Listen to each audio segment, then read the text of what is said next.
नमस्ते, मैं हूं मीनाक्षी जोशी। वीडियो और खबरों से अपडेट रहने के लिए India TV YouTube channel subscribe करें, बेल आइकन दबाना ना भूलें। जुड़े रहें इंडिया टीवी के साथ। इस वक्त की सबसे बड़ी खबर, उत्तर प्रदेश में लॉकडाउन नहीं लगेगा। जी हां, सुप्रीम कोर्ट ने योगी सरकार की याचिका पर यह बहुत बड़ा आदेश दिया है। ब्रेकिंग न्यूज यह है कि उत्तर प्रदेश के 5 शहरों में जहां पर कोरोना के केसेस में बेतहाशा वृद्धि हो रही थी, वहां पर अब लॉकडाउन नहीं लगेगा।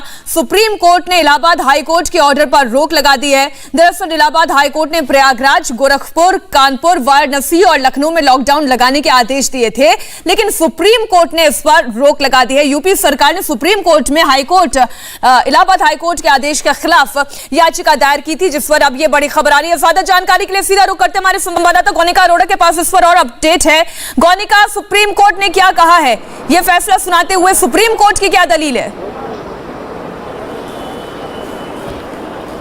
देखिए, बिल्कुल आज जब सुनवाई शुरू हुई, पहले ही मेंशनिंग कर दी गई थी, उसके बाद एंड ऑफ बोर्ड पे ये सुनवाई शुरू हुई तो supreme court SG Tushar Mehta, जो कि यूपी गवर्नमेंट की तरफ से पेश हो रहे थे, उन्होंने अपनी तमाम दलीलें दी। उन्होंने अपनी दलीलों में कहा कि इस तरीके से लॉकडाउन का जो आदेश है वो इस तरीके से इलाहाबाद हाईकोर्ट नहीं कर सकता। तमाम जो स्थितियां हैं वो यूपी गवर्नमेंट संभाल रही है, तमाम तरह की प्रिकॉशंस भी ली जा रही है। इसके अलावा हर तरह की जो भी जरूरी कर्फ्यू है वो सभी चीजें उत्तर प्रदेश में फॉलो की जा रही है। ऐसे में लॉकडाउन की जरूरत अभी फिलहाल नहीं है। इससे आजीविका पर लोगों की असर पड़ेगा, जिस पर अभी सुप्रीम कोर्ट ने फिलहाल इस वक्त अंतरिम रोक लगा दी है। कोर्ट ने कहा है कि अब अभी इस वक्त अंतरिम रोक लगा दी है। कोर्ट ने कहा है कि अब अभी इस पूरे मामले पर रोक रहेगी और उसके बाद 2 हफ्ते बाद इस पूरे मामले पर फिर से जो भी पूरी स्थिति है उत्तर प्रदेश की, खासतौर पर उन 5 जिलों की, उसकी जानकारी एसजी तुषार मेहता यानी कि यूपी गवर्नमेंट आकर सुप्रीम कोर्ट में देगी और उसके बाद ही आगे का जो है रणनीति पूरी तय की जाएगी कि आखिर आगे उत्तर प्रदेश में क्या किया जाना है। लेकिन फिलहाल जो कल का आदेश था इलाहाबाद हाईकोर्ट का कि उत्तर प्रदेश के 5 जिले गोरखपुर, प्रयागराज, कानपुर, लखनऊ, वाराणसी, इनमें अब लॉकडाउन नहीं लगेगा। यूपी गवर्नमेंट ने कल भी इस बात से इनकार कर दिया था और आज जब सुप्रीम कोर्ट का भी रुख किया है। बेहतर गोनिका, पूरी जानकारी के लिए आपका शुक्रिया। और इसी बीच एक और बड़ी खबर उत्तर प्रदेश से ही आ रही है, जहां पर हर शनिवार और रविवार को कोरोना कर्फ्यू जारी रहेगा। टीम 11 की बैठक में मुख्यमंत्री योगी आदित्यनाथ ने ये निर्देश दिए हैं। इस वक्त की बड़ी खबर आपको बता दें, उत्तर प्रदेश में हर शनिवार और रविवार को कोरोना कर्फ्यू रहेगा। मुख्यमंत्री योगी आदित्यनाथ, जो कि खुद कोरोना पॉजिटिव है इस वक्त, इसके बावजूद वो टीम 11 के साथ लगातार मीटिंग्स कर रहे हैं और कोरोना पर अंकुश लगाने की रणनीति तैयार कर रहे हैं, जिसमें से एक बड़ा कदम अब ये उठाया गया है, जो इस वक्त हम बड़ी खबर आपके सामने रख रहे हैं। इस वक्त यूपी सरकार के प्रवक्ता सिद्धार्थनाथ सिंह इंडिया टीवी के साथ जुड़ रहे हैं। सर, बहुत बहुत स्वागत है आपका इंडिया टीवी पर। मेरा पहला सवाल आपसे यही है, बीते 5 दिन में उत्तर प्रदेश में 12,345 केसेस हो गए हैं। बेतहाशा रिकॉर्ड वृद्धि से कोरोना के केसेस में बढ़ोतरी हो रही है। सरकार क्या कर रही है? सरकार बहुत कार्य कर रही है इस पे। जहां जहां बेड्स बढ़ाने, वहां पे बेड्स भी बढ़ रहे हैं। जहां पे ऑक्सीजन की आपूर्ति की बातें आती हैं, उसको आपूर्ति को भी सही करते हुए और आपूर्ति बैलेंस में करी जा रही है कि जिससे 3 दिन तक की रहे, उसकी भी व्यवस्था कर दी है। रेमडेसिविर मेडिसिन जो इंजेक्शंस हैं, वायल्स हैं, उसकी भी आपूर्ति पहले तो प्लेन भेज के करी थी, आज 25,000 और आ गए हैं, 2.25 लाख। तो ये हर चीज सरकार कर रही है। टेस्टिंग 2.5 लाख तक की कर रही है। तो जितनी भी कार्य सरकार को करने चाहिए वो एक तरफ उपचार के कर रही है, दूसरी तरफ जो कर्फ्यू लगाना होता है, रात में भी कर्फ्यू लग रहा था, अब पूरे के पूरे उत्तर प्रदेश में नाइट कर्फ्यू आज से लगना शुरू हो जाएगा। साथ ही साथ जो वीकेंड के कर्फ्यू है वो भी रहेंगे।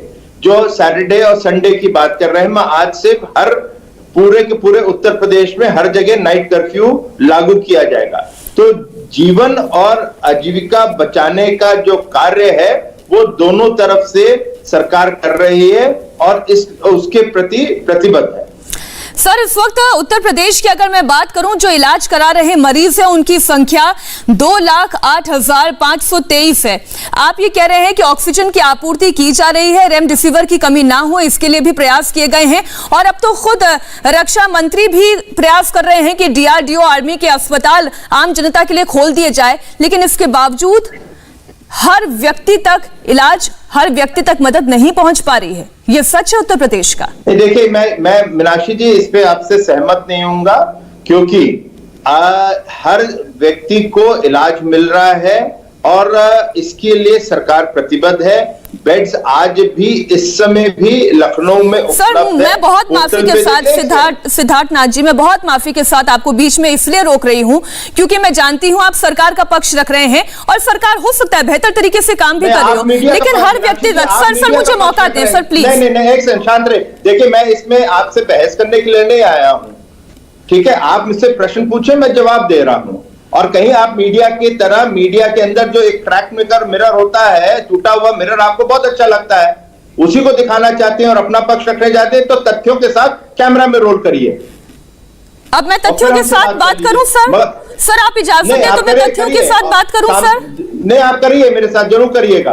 सर, बरेली में एक पति पत्नी जो कि वृद्ध बुजुर्ग थे, उनकी मृत्यु हो गई क्योंकि उन्हें वेंटिलेटर वाला बेड नहीं मिल पाया।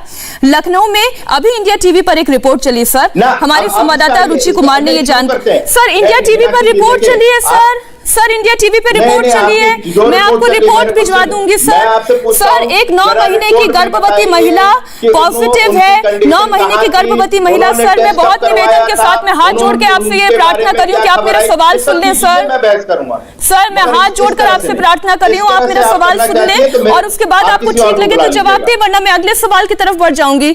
सर, मैं हाथ जोड़ के निवेदन कर रही हूँ आपसे, आप मेरा सवाल सुन लें। नहीं, मैं भी हाथ जोड़ के कह रहा हूँ मीनाक्षी जी, इस तरह से नहीं करिएगा। कि आप मुझसे करना चाहते हैं तो एक शालीनता के साथ करिए। मैं बहुत शालीनता के साथ सर, मैं हाथ जोड़कर निवेदन के साथ आपसे सवाल सर कैमरा आप अपनी तरफ कर लें, मैं आपको देख नहीं पा रही हूँ सर, मैं आपको देख नहीं पा रही हूँ, प्लीज कैमरा अपनी तरफ कर लें सर। कैमरा तो मेरा है, ये रिवर्स क्यों हुआ? जी, मैं आपसे ये कह रही हूँ, अभी इंडिया टीवी की संवाददाता रुचि कुमार ने लखनऊ से एक रिपोर्ट भेजी है। उन्होंने कहा कि एक 9 महीने की गर्भवती महिला पॉजिटिव है, लेकिन कोई भी अस्पताल उन्हें भर्ती करने के लिए तैयार नहीं है। सिद्धार्थ नाथ जी, आप हमारे साथ हैं? उसके साथ मैं थोड़ा सा और मांगना चाहूंगा। जी उसके साथ मेरे को नहीं पता है कैमरा का क्या हुआ अभी। जी तो पता नहीं आ रही है फोटो, नहीं आ रही है, मैं कह नहीं आ पा रही है, लेकिन कोई बात नहीं, आप अपना जवाब दें, दर्शक सुन रहे हैं। ऐसा है कहीं उन्होंने रुचिका जी से कहीं है तो वो तो 4 दफे मुझसे ही बात करती हैं जी। अभी वो ये बताएं कि वो महिला कहाँ है और किस समय वहां पे उन्होंने अपनी पोर्टल पे बोला है या उन्होंने किसी अस्पताल को कांटेक्ट करा है, क्या है पूरी कंडीशन बताएं तो वो चीजें हो जाएगी। ऐसा नहीं है, आज विपक्ष के भी लोग कहीं करते हैं तो 1 घंटे के अंदर उनके लिए हम लोग चीजें उनके ही रिक्वेस्ट पे, विपक्ष के भी एमएलए होते हैं तो उनके भी रिक्वेस्ट में चीजें उपलब्ध कराई जा रही हैं। उसके अन्य उदाहरण भी हैं। आज मैं सुबह 5 बजे से उठ के कुछ चीजें थी, विपक्ष के लोगों का आया था, उनके लिए भी उपलब्ध करवा रहे हैं। तो इसलिए थोड़ा सा लोग भी घबराए हुए हैं, मगर मैं आपसे अनुरोध करूंगा और हर चैनल से करता हूं कि वो जो चीज है उसको कहीं उन लोग घबरा रहे हैं और घबराएंगे तो उससे अफरा तफरी बहुत फैलेगी। जी बिल्कुल आपने सही कहा कि घबराना ये मौका वो नहीं है जहां पर हम घबराएं, लेकिन ये बात भी सही है, एक व्यक्ति तक आप मदद पहुंचाए, ये सरकार की जिम्मेदारी है और हमारी जिम्मेदारी है आपसे सवाल पूछना। बहुत बहुत धन्यवाद सिद्धार्थ नाथ सिंह जी हमारे साथ जुड़ने के लिए, चर्चा के लिए। नमस्ते, मैं हूं मीनाक्षी जोशी। वीडियो और खबरों से अपडेट रहने के लिए India TV YouTube channel subscribe करें, बेल आइकन दबाना ना भूलें। जुड़े रहें इंडिया टीवी के साथ।